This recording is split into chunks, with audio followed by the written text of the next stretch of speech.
আমার নিরপরাধ ছেলে, এটা আমি কিভাবে মাইনা নিব? আমি প্রশাসনের কাছে এই বিচার চাই। আমার মতো কেউ যাতে আর এইরকম পরিস্থিতির শিকার না হয়। সুজন মিয়া মৌলভীবাজার জেলাবারের একজন তরুণ আইনজীবী।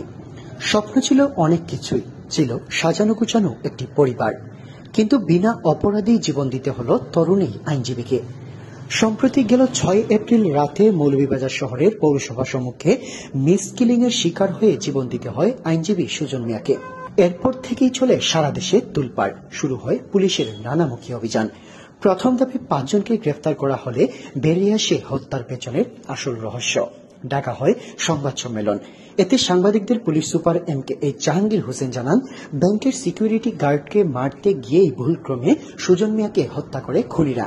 ব্যাংকের সিকিউরিটি গার্ড মিসবাহ নামক এক ব্যক্তির সঙ্গে বিবাদ ছিল নজির মিয়া মুজিব নামক এক ব্যক্তির, আর সেই মুজিব মিয়ার নির্দেশেই ভাড়াটিয়া খুনি দিয়ে পরিকল্পনা করা হয় সিকিউরিটি গার্ড মিসবাহকে মারার জন্য। কিন্তু ভাড়াটে খুনিরা মিসবাহ ভেবে ভুলক্রমে আইনজীবী সুজন মিয়াকে হত্যা করে। নিহত সুজন শহরতলি পূর্ব হিলালপুর এলাকার জহিরুল ইসলামের পুত্র। এদিকে নিহত সুজনের পরিবারেও চলছে সুখের ছায়া।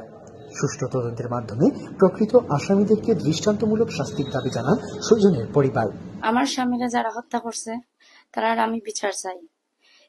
সারা বাংলাদেশে কিশোর গ্যাংয়ের মতো এই গ্যাংটা যাতে না থাকে আমি তার দাবি জানাচ্ছি। এই গ্যাংটা আমার স্বামীকে আজ হত্যা করছে, আগামীতে আরো মারবো খালি হবে, আরো মেয়েরা বিধবা হবে। আমি তা চাই না।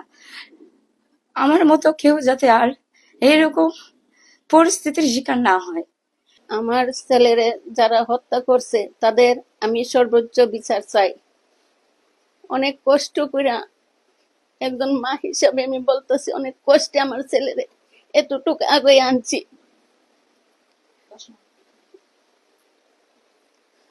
10 মাস 10 দিন পেটে নিয়ে অনেক কষ্টে ওরে এতটুকু আগে আনছি আমি। একজন মাই বুঝে একজন সন্তান হারানো কি বেদনা।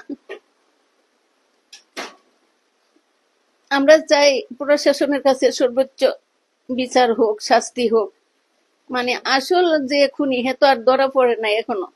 আমরা চাই ওদেরকে শাস্তি হোক, ফাঁসি হোক। একটা ছেলের মানুষ করতে গিয়ে একটা মায়ের যে কত কষ্ট, এভাবে নির্মম ভাবে আমার নির্দোষ ছেলেকে হত্যা করছে জানা, তাদের আমি ফাঁসি চাই।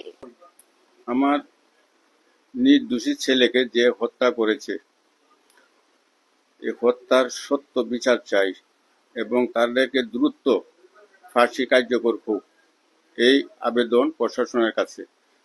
ছেলেকে মানুষ করতে কত পরিশ্রম মা বাবার, সেটা ভাষায় প্রকাশ করার মতো নয়। আমি যে পিতা হয়ে যে আমি কিভাবে সান্ত্বনা দিব সেটা আমার বলার মতন নয়। যে এই ধরনের ছেলে হারা হয় সেরা বুঝে যে কতটুক বেদনা এবং কতটুক কষ্ট। সেটা দেশবাসী এবং প্রশাসনের কাছে আমার দাবি, দ্রুত তাদেরকে আইনের আওতায় নিয়ে ফাঁসি দাবি করুন।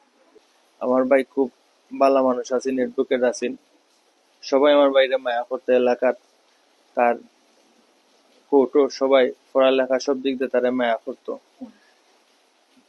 আমরা হঠাৎ করে খবর পাইলাম তারা একটা ছুরিঘাত করছে।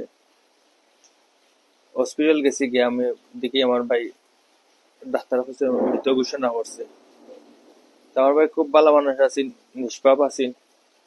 আমি আমার ভাই খুনির ফাঁসি চাই, আর যত তাড়াতাড়ি দ্রুত সম্ভব আমার ভাই এটা বিচারটা যেন হয়। আর মৌলভীবাজার শহর এটা শান্ত শহর, খুব ভালো শহর। আমরা ছোটতনে বলেছি সবাই থাকে। এ ধরনের ঘটনা মৌলভীবাজার ইতিহাসে প্রথম একটা ঘটনা ঘটছে কিশোরগঞ্জের মতো। আমি চাই যেমন আমার মতো যেন কোনো ভাই যেন এরকম ভাই না হারা হয়, কোনো মা যেন মা সন্তান না হারা হয়, কোনো মেয়ে যাতে বিধবা না হয়। আমি প্রশাসনিক এরা ধন্যবাদ জানাই, এরা খুব তৎপর আছে, তারা এটা কাজ করতেছে। আসামি 8 জনকে ধরা হয়েছে, আরো রয়েছে কয়েকজন আসামি। আমি তারা কাছে দাবি জানাইতেছে তো তাড়াতাড়ি সম্ভব আমার ভাই খুনের পিছনে যারা জড়িত আছে, যদি এর পিছনে যদি কোনো কিছু থাকে এটা যেন প্রশাসন আছে জোর দাবি করতেছি, এটা যেন বার করিয়ে আনিয়া আমার ভাইয়ের যাতে দৃষ্টান্তমূলক শান্তি দেয়, যাতে এই মৌলভীবাজার শহরে দ্বিতীয়বার যাতে এ ধরনের ঘটনা না ঘটে।